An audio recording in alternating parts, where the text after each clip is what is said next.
নমস্কার, আমার শখের রান্নাবান্নায় তোমাদের সবাইকে স্বাগত। আজ আমি বানাবো ভেজিটেবল চপ। এটা বানানো যেমন সহজ, খেতেও কিন্তু অসাধারণ। এই সন্ধ্যাবেলায় যদি এরকম মুচমুচে দুটো চপ আর এক বাটি মুড়ি হয় তাহলে তো সন্ধ্যাবেলাটা জাস্ট জমে যায়। তো এখানে আমি ভেজিটেবল চপটা বানানোর জন্য হাফ কাপ মতো চিনেবাদাম ভেজে নেব। ওই তেলের মধ্যে জিরে ফোড়ন দিয়ে আমি 1 কাপ পেঁয়াজ কুচোনো আর 4টে কাঁচা লঙ্কা দিয়ে দেব। পেঁয়াজটা 2-3 সেকেন্ড মতো ভাজা হয়ে গেলে 1 কাপ মতো কুচোনো গাজর দিয়ে দেব।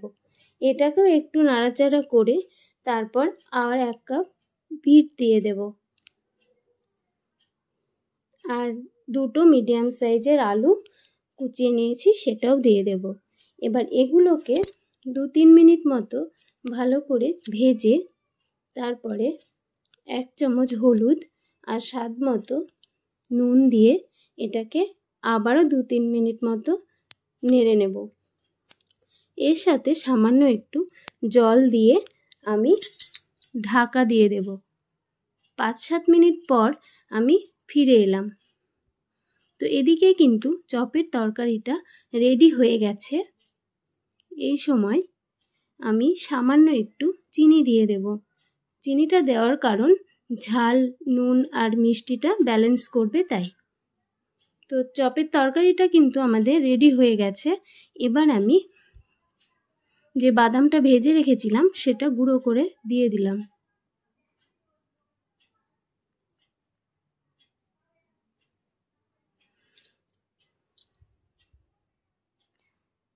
চপের তরকারিটা ঠান্ডা করে নিয়েছি। এবার আমি ভেজিটেবল চপগুলো বানিয়ে নেব।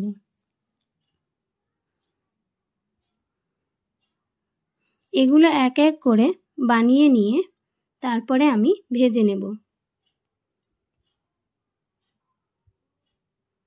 ভেজিটেবল চপগুলো আমার বানানো হয়ে গেছে। এবার আমি কড়াইয়ে তেল দিয়ে এগুলো ভেজে নেব।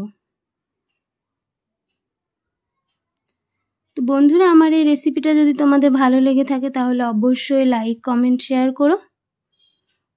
ভেজিটেবল চপগুলো ভাজার জন্য এখানে আমি পরিমাণ মতো তেল দিয়ে দিয়েছি আর এদিকে সবকটা ভেজিটেবল চপ রেডি হয়ে গেছে।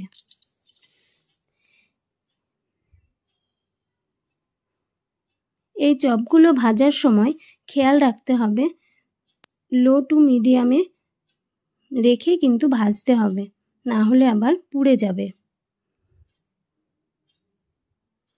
ভালো করে এপিট ওপিট ভেজে তুলে নেব আর বাকিগুলো ওই একইভাবে ভেজে নেব।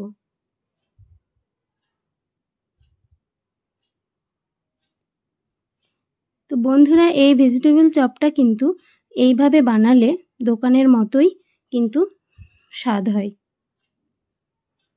ভেজিটেবল চপগুলো দেখতেও যেমন সুন্দর লাগছে, আশা করি খেতেও খুব টেস্টি হবে।